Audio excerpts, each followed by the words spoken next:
Hi, I'm Kunal Talwar, and I'll tell you today about this paper called Private Stochastic Convex Optimization, Optimal Rates in Linear Time.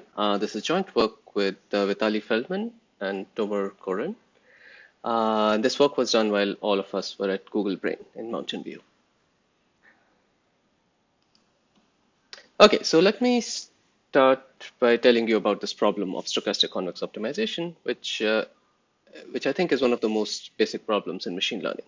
So here's the problem. You have some unknown distribution D. Uh, think of D as as the distribution that you're trying to learn or the distribution that you're trying to model. Uh, and you want to learn this distribution using some parameters. So your parameter space is some set K, this convex set K, uh, which in this talk will be a subset of R to the D. So you're trying to model your distribution using some D-dimensional vector lying in this set K. The way you fit the model to your data, so the way you learn your classifier, for example, is by minimizing some surrogate loss or some convex loss function. This loss L will be a function both of your parameters K and your examples Z. So each example, little z, in your data universe defines some convex loss function over K.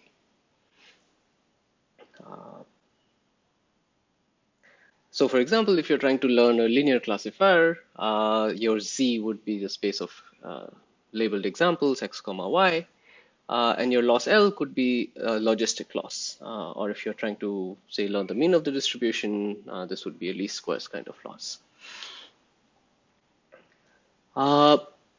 You have access to this distribution D only through samples. So we'll assume you're given n samples, Z1 through Zn, which are drawn independently and uniformly from this distribution D. So these are your training examples. And your goal is to minimize the convex loss function over the distribution. So my objective is to minimize this expected loss over the distribution D. And I'm comparing it to the best possible I can do while lying in this convex set K. So this is a very well studied problem, and we'll look today at the most commonly studied case, which is known as the L2L2 case. So here, the convex set K is assumed to be a unit Euclidean ball in D dimensions. And typically, to get any kind of bounds for such a problem, we need to control this loss function L in some way. And it turns out that the right way to control it for this setting is to assume that the gradient of the loss is bounded for every single Z. So it's the same as saying that the Lipschitz constant of my loss function is bounded. So this case is very well understood, and we know that the optimal excess risk bound scales as 1 over square root of n. Note that there's no dependence on the dimension D, and this 1 over square root n is coming for statistical reasons. It's because I don't actually have access to the full distribution D. I have only seen n samples from the distribution, which is why I have to pay something, and that something is exactly 1 over square root of n. In fact, I can achieve this 1 over square root n using very simple one-pass algorithms, so using a linear number of gradient computations.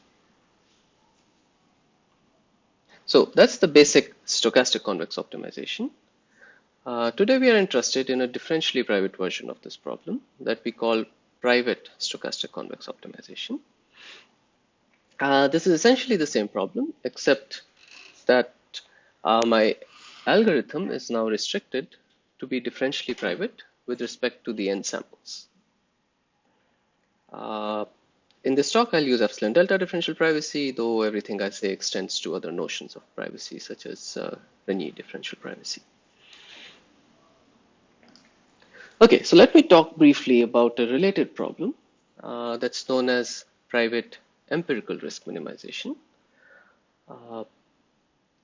In this problem, this is almost exactly the same problem, except that I've replaced the expectation, which earlier was over the distribution D, is now just over the samples S. So now I don't care about the distribution. I have some set S of examples, and I'm just trying to minimize my loss over the n examples that I have seen.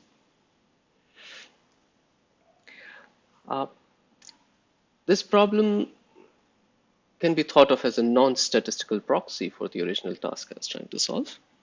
And of course, if I didn't care about privacy, I can exactly optimize this. This is just a convex optimization problem. The private version, the private ERM problem, has also been studied for a long time, starting with Chaudhary and Monteleone in 2008.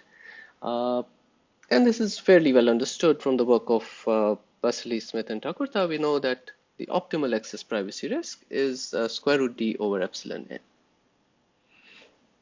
So there's a few things to say about this. First, unlike the non-private case, there is a price to be paid for dimension. There is a dependence on D here. On the other hand, the denominator has an n here, which is actually nice. Like, it's much better than the square root n we have for just the statistical problem. I should also say that while we can achieve this bound, the best algorithms that achieve these bounds are worse than linear time. They require much more than linear time. And some of these works, in fact, deal precisely with this trade-off between the runtime and the accuracy you can get. And this trade-off is not fully understood. But in this talk, we are interested in the private stochastic optimization problem. For this, we can get two natural lower bounds for the excess risk for this problem. Clearly, the non-private SCO lower bound of 1 over square root n continues to hold. And in fact, you can show that the square root D over epsilon n lower bound for private ERM, actually also a similar lower bound can be shown also for private stochastic convex optimization. And until last year, we didn't know if the larger of these two lower bounds was achievable or if there are stronger lower bounds. In fact, the best upper bounds were off by at least n to the 1/4 factor from the better of these two lower bounds. And we resolved this recently in joint work with Raif Vasily, Vitali Feldman, and Pradeep Thakurta, and showed that in fact, these are the only lower bounds. You can always achieve the larger of these two lower bounds with differential privacy. The nice thing here is that since the second term here, as we said, has a n in the denominator, for D all the way up to n, privacy comes for free. So for this talk, we'll assume that in fact, D is at most n for simplicity.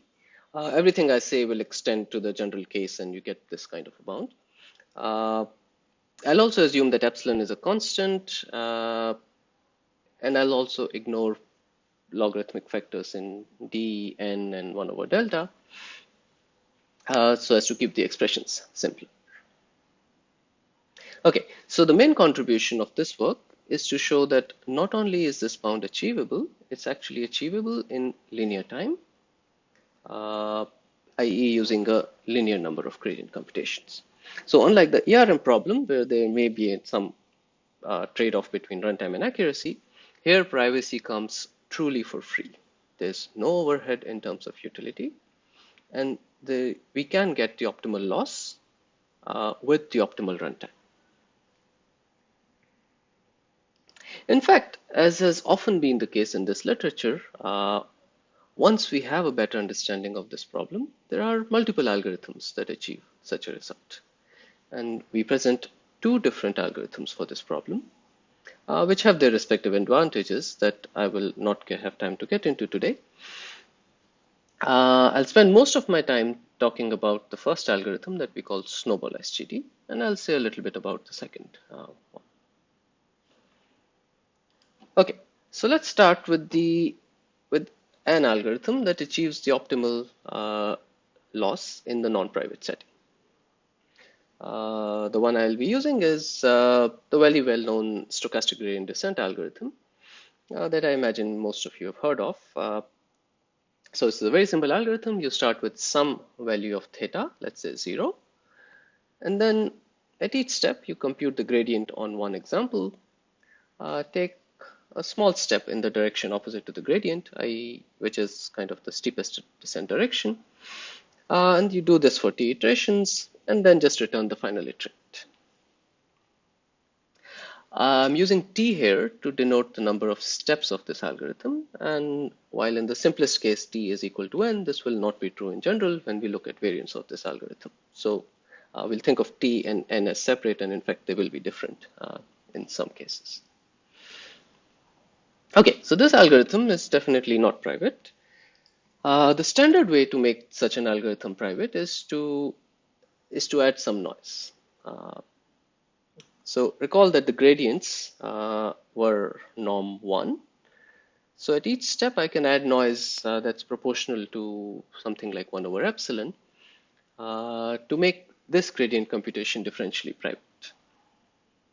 And then using kind of standard tools in differential privacy, we can analyze the privacy cost of this algorithm and show that if you pick sigma to be, let's say, 1 over epsilon, then this algorithm satisfies the differential privacy guarantees that you want.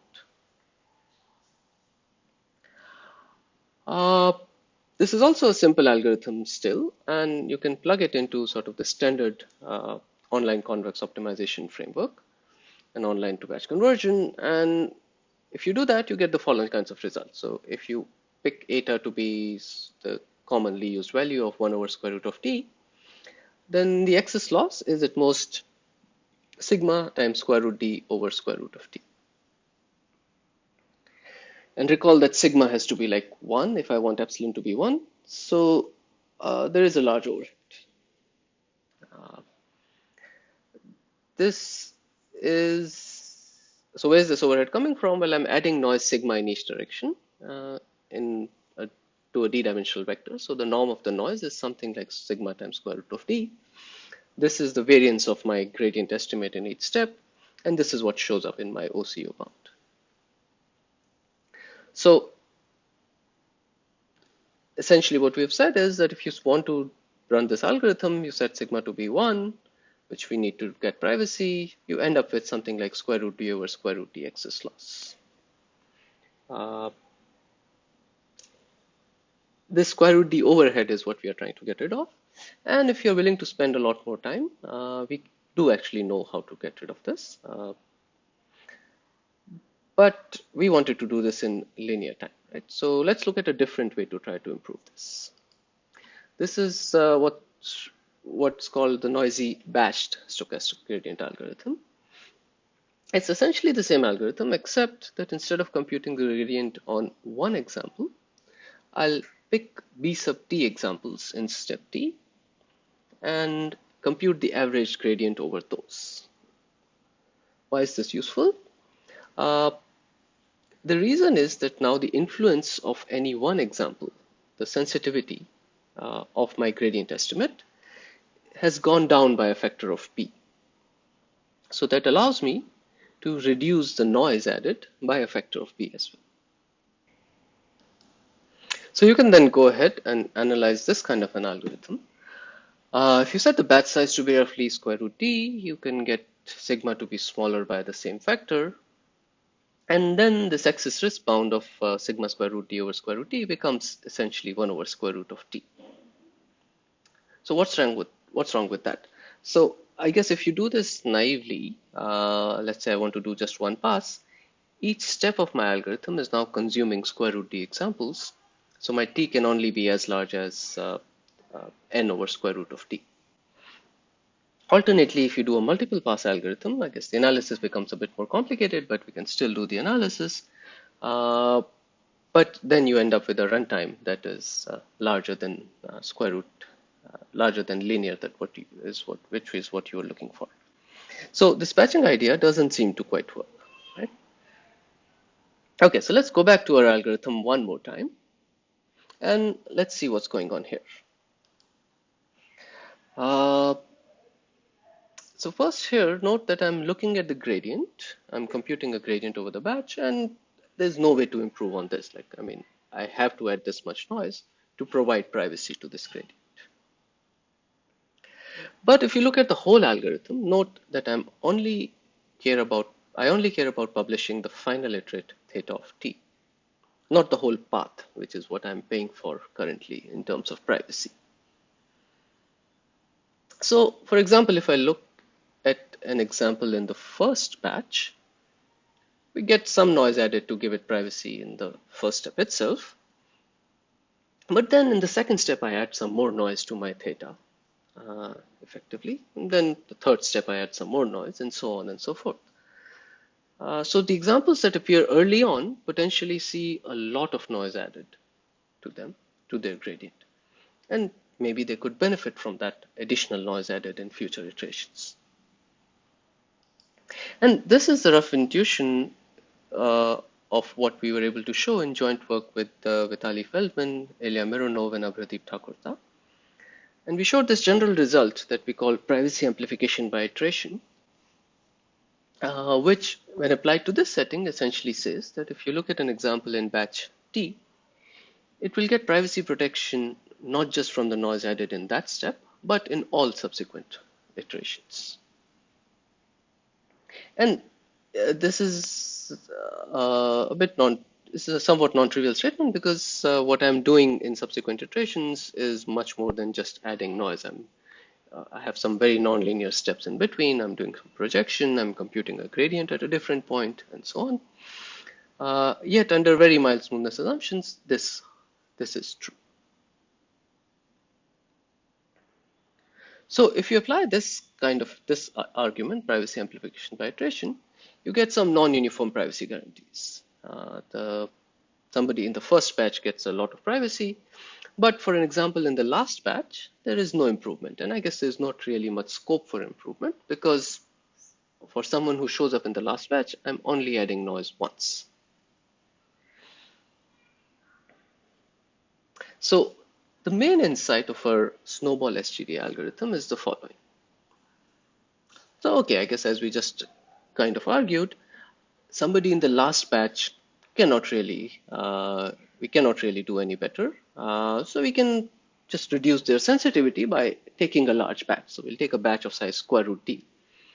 And that's sufficient to give privacy to any example in the last batch with noise roughly 1 over square root d. The second last batch, however, sees the noise in the second last iteration as well as the noise in this last iteration. So it sees 2 Gaussian noises, which means the total variance of the noise it sees is square root 2 times larger. So we can reduce the batch size by a factor of square root 2. And so on. In general, for the sth last batch, we can set the batch size to square root d over s. So let's do the math here. The sensitivity for someone in the sth last batch is 1 over the batch size. So this is square root of s over d. And the amount of noise this example sees, well, it will see s noises, each of variance sigma. So the total noise it sees is something like sigma square root of s, which once again, when I set sigma to be 1 over square root d, is square root s over d. So I have matched the noise to the sensitivity if I set the batch sizes this way. And this is sufficient to give me the privacy that I'm looking for. Okay, so let's calculate how many examples I used up in the process. If you just do the basic arithmetic here, what ends up happening is that you run with batch size 1 for a while, and then as you get close to the end, you start slowly increasing your batch size. And the total number of examples you use is something like d plus t. So when, say, d is n over 2, you can get n over 2 iterations before you use up your endpoints, which basically means that up to constants, you get the optimal rate, and you do it in one pass with just n stochastic gradient computations. I'm hiding a bunch of details here. Typical analyses of online convex optimization apply to the average of all iterates, but the average doesn't enjoy these privacy amplification properties, as we also show.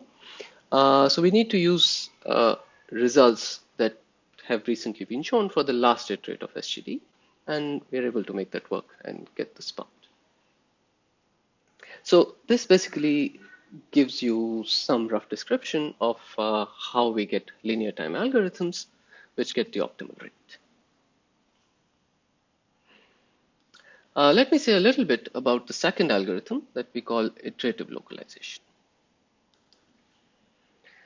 So if we go back to something like stochastic gradient descent and look more carefully at the analysis, you can show that, so think of this as the noiseless stochastic gradient descent.